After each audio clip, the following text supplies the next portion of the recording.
Part 2, Part 3, and Part 4. Now look at Part 1. Part 1. You will hear Kevin Brown asking for information about renting an apartment through an agency. First, you have some time to look at questions 1 to 5.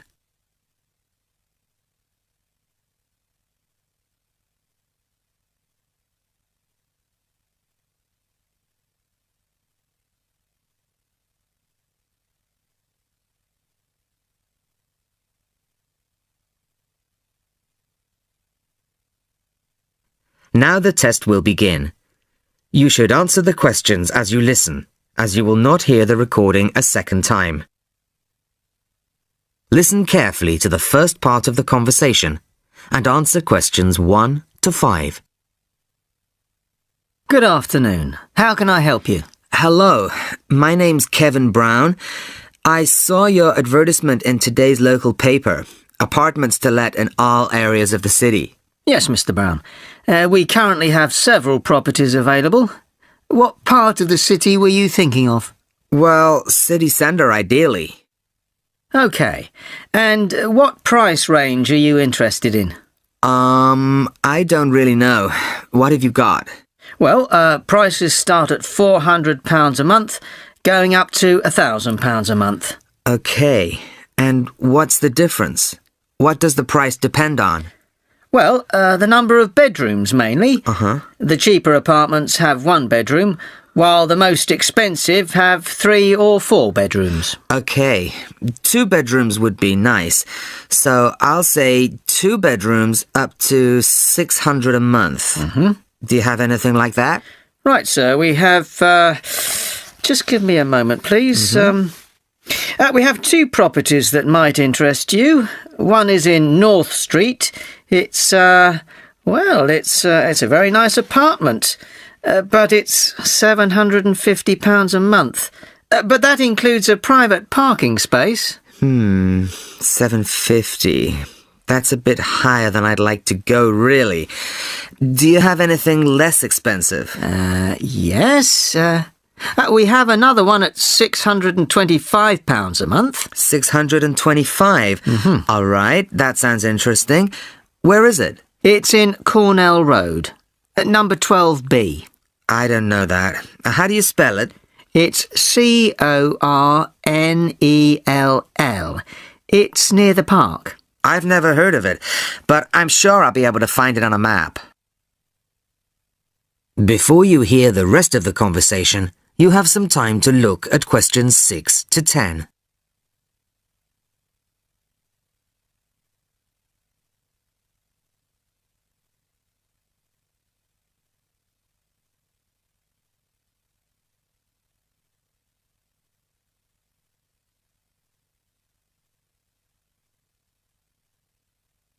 Now listen and answer questions 6 to 10.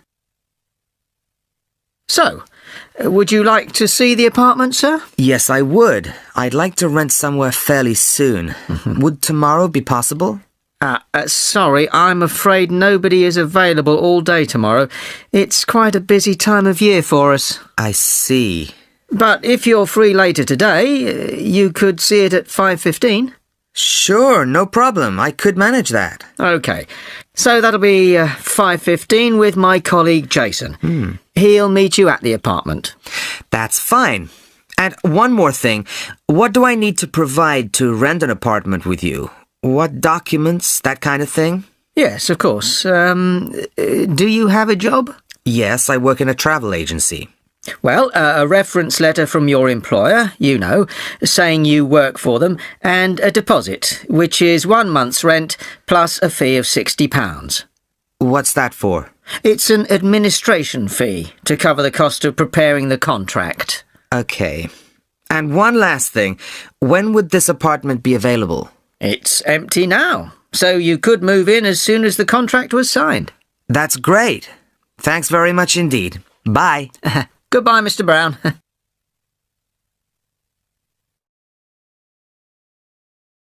That is the end of Part 1. You now have half a minute to check your answers.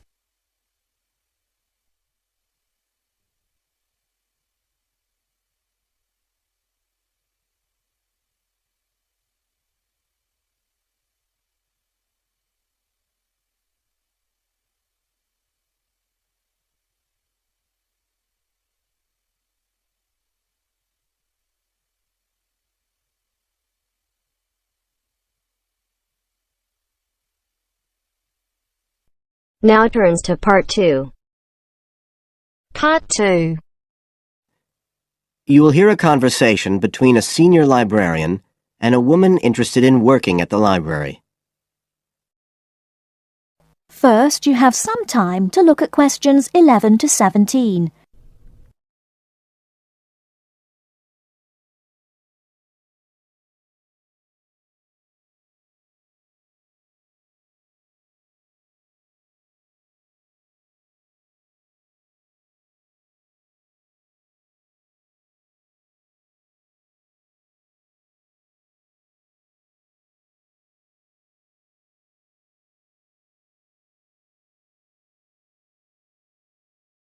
Now, listen carefully and answer questions 11 to 17.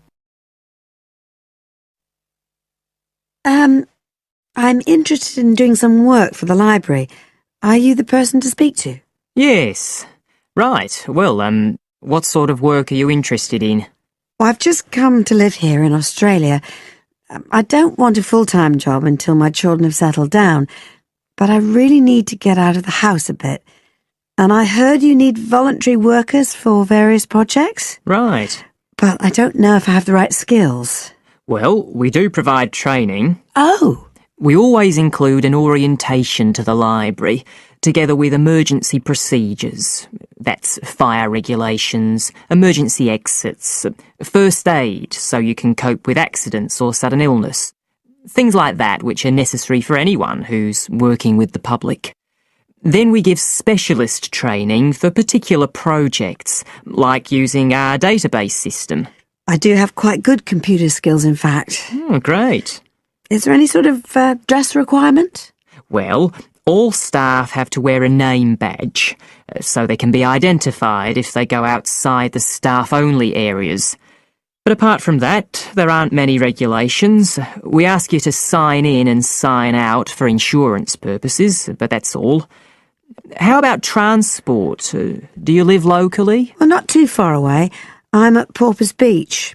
My husband needs a car during the day, but it's only about 20 minutes on the bus. In fact, we can reimburse part of your travel expenses in that case. Oh! Would that be the same if I came by car? No, because parking is such a problem here.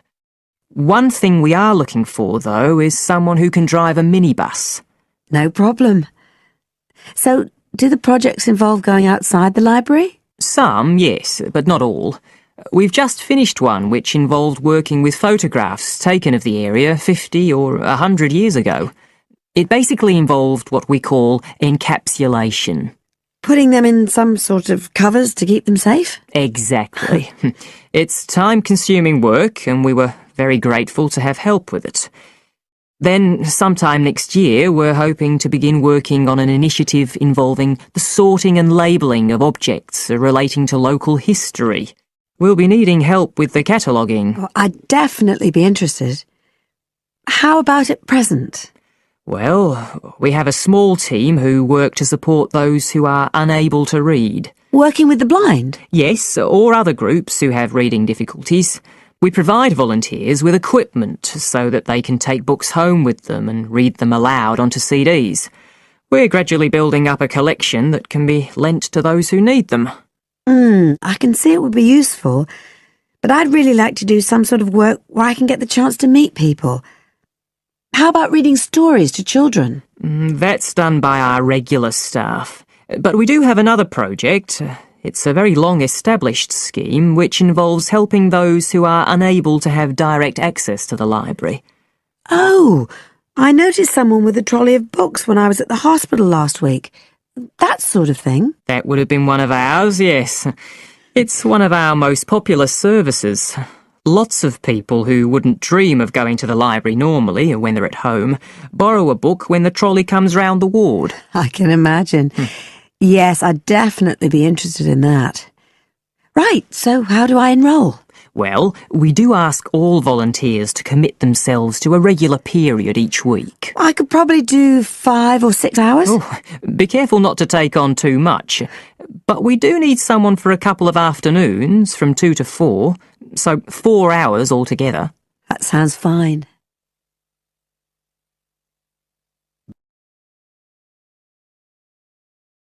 Before you hear the rest of the talk, you have some time to look at questions 18 to 20.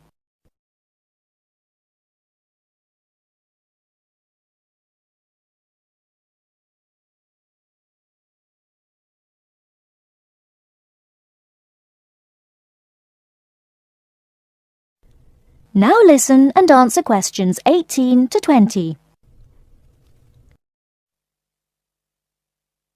Right, so here's the application form. It asks the usual questions, name and address and telephone number. You also need to fill in details of who we should get in touch with in case of any accident or problem like that. We do need to have that filled in. And there's a space for date of birth, but that's only if you're over 75, so we won't worry about that. No. Oh, it asks for qualifications. Do I need to provide certificates? They're not necessary. We'll need the names of 2 referees, not relatives or family members, obviously. What else? Signature of parent or guardian. That won't be necessary, as I assume you're over 18. Yes. What's this? It says civil conviction check. That's a document we have to provide by law for those working on projects involving children, so we won't need it in your case. But you will need to sign this separate document. That's a copy of commitment. It's basically an agreement to work according to the library guidelines. So, if you'd like to fill this all in, you can do it here or take it home, whichever you prefer. I'll take it home if that's okay. Right, well, thank you for your time. That is the end of part 2. You now have half a minute to check your answers.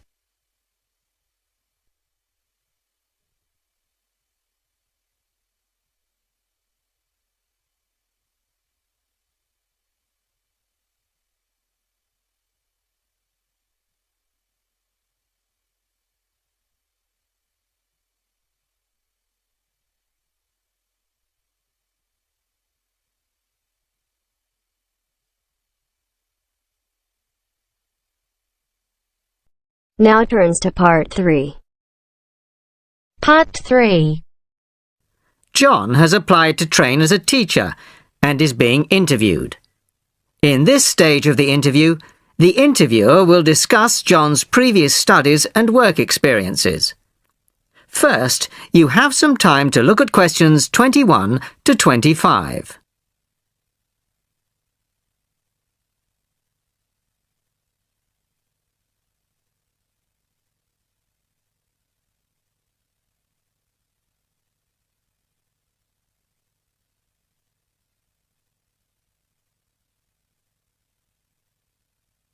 Listen carefully to the first part of the conversation and answer questions 21 to 25.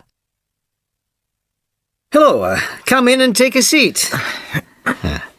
You are, John Evans? Yes, I am. Well, as I'm sure you're aware, the purpose of this part of the interview is to go over your CV and talk a little further about your previous studies and experiences. Yes. So, your first degree was in French, of course? Yes, with a minor in film studies. An interesting combination. Mostly French films, presumably? Well, European cinema in general, but with a bias towards French cinema. Ah, and your degree took 4 years? Yes. In the 3rd year, I was an exchange student at Bruges University in Belgium. I was there for a full academic year, 9 months. Right. Well, you graduated 2 years ago, and then you took some time out, as it were. Yes, I spent 6 months as a volunteer working on restoring historic buildings in France. Oh. Was that with a well-known organisation? They're called Restoration Vacations here, but they operate under different names in several countries. I think they're quite well known. So, it was a 6-month vacation, really? No, I went for a week, but really liked it, and I got asked to stay on as a translator. Because I could speak French quite well, it was my job to liaise between the owners of the buildings and the English-speaking volunteers. That must have been a very enjoyable experience. Before you hear the rest of the conversation, you have some time to look at questions 26 to 30.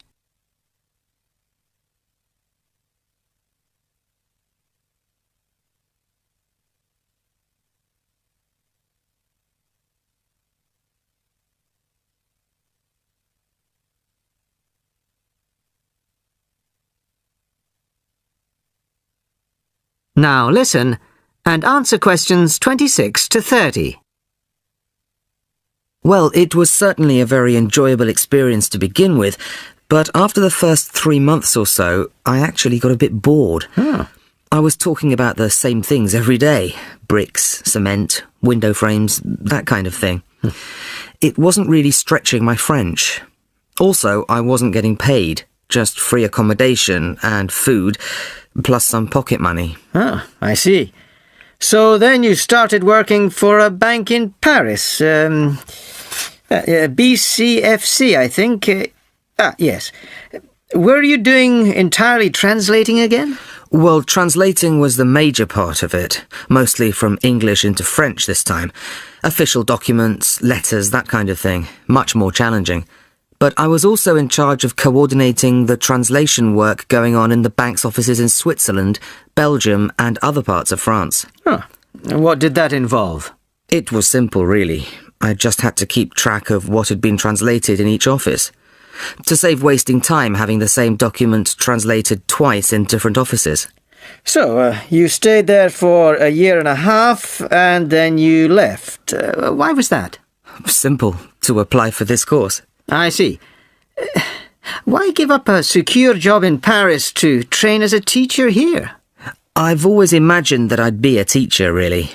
I loved being in Paris, but I wouldn't want to spend the rest of my life working for a bank. Do you think your experiences in France will help you as a teacher of French? It certainly helped my French, and my experiences certainly gave me a much better understanding of French culture. Although that may not be of enormous use when it comes to standing up in front of a class of British 13-year-olds. Perhaps not. Thank you very much. The next stage of the interview will be conducted by my colleague in room 207. That is the end of part 3. You now have half a minute to check your answers.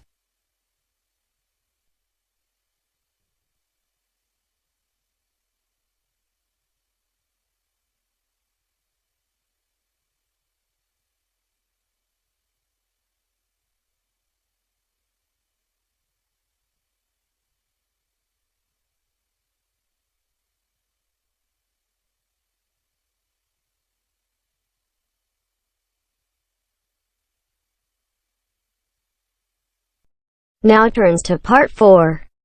Part 4. You'll hear a talk on the subject of the urban landscape. First, you have some time to look at questions 31 to 40.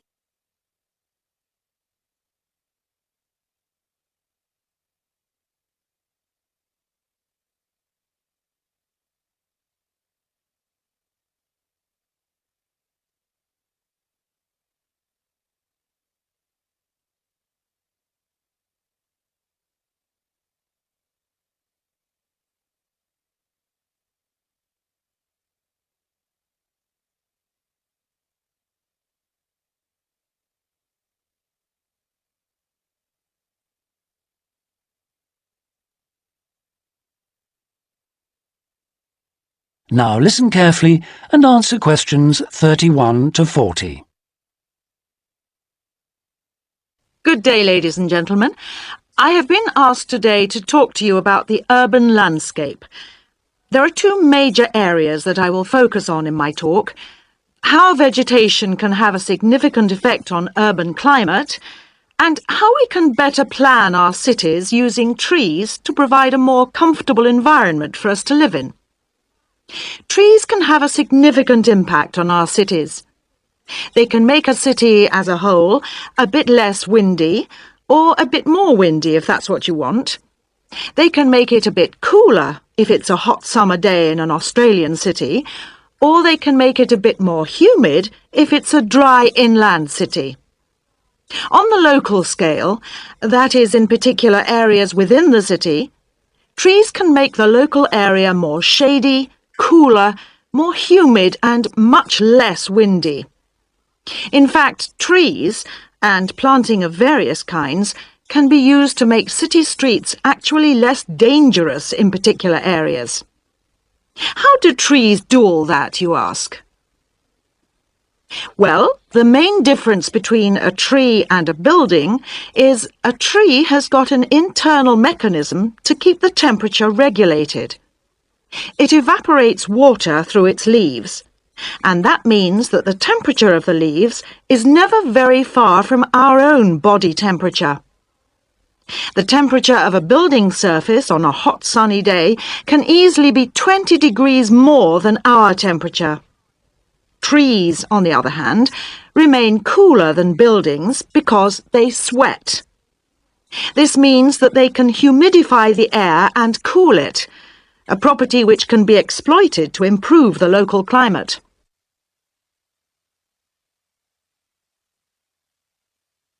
Trees can also help break the force of winds. The reason that high buildings make it windier at ground level is that as the wind goes higher and higher, it goes faster and faster. When the wind hits the building, it has to go somewhere. Some of it goes over the top, and some goes around the sides of the building, forcing those high-level winds down to ground level. That doesn't happen when you have trees. Trees filter the wind and considerably reduce it, preventing those very large, strong gusts that you so often find around tall buildings. Another problem in built-up areas is that traffic noise is intensified by tall buildings. By planting a belt of trees at the side of the road, you can make things a little quieter, but much of the vehicle noise still goes through the trees. Trees can also help reduce the amount of noise in the surroundings, although the effect is not as large as people like to think. Low-frequency noise in particular just goes through the trees as though they aren't there. Although trees can significantly improve the local climate, they do, however, take up a lot of space. There are root systems to consider, and branches blocking windows and so on. It may therefore be difficult to fit trees into the local landscape. There is not a great deal you can do if you have what we call a street canyon, a whole set of high-rises enclosed in a narrow street. Trees need water to grow. They also need some sunlight to grow, and you need room to put them. If you have the chance of knocking buildings down and replacing them, then suddenly you can start looking at different ways to design the streets and to introduce tree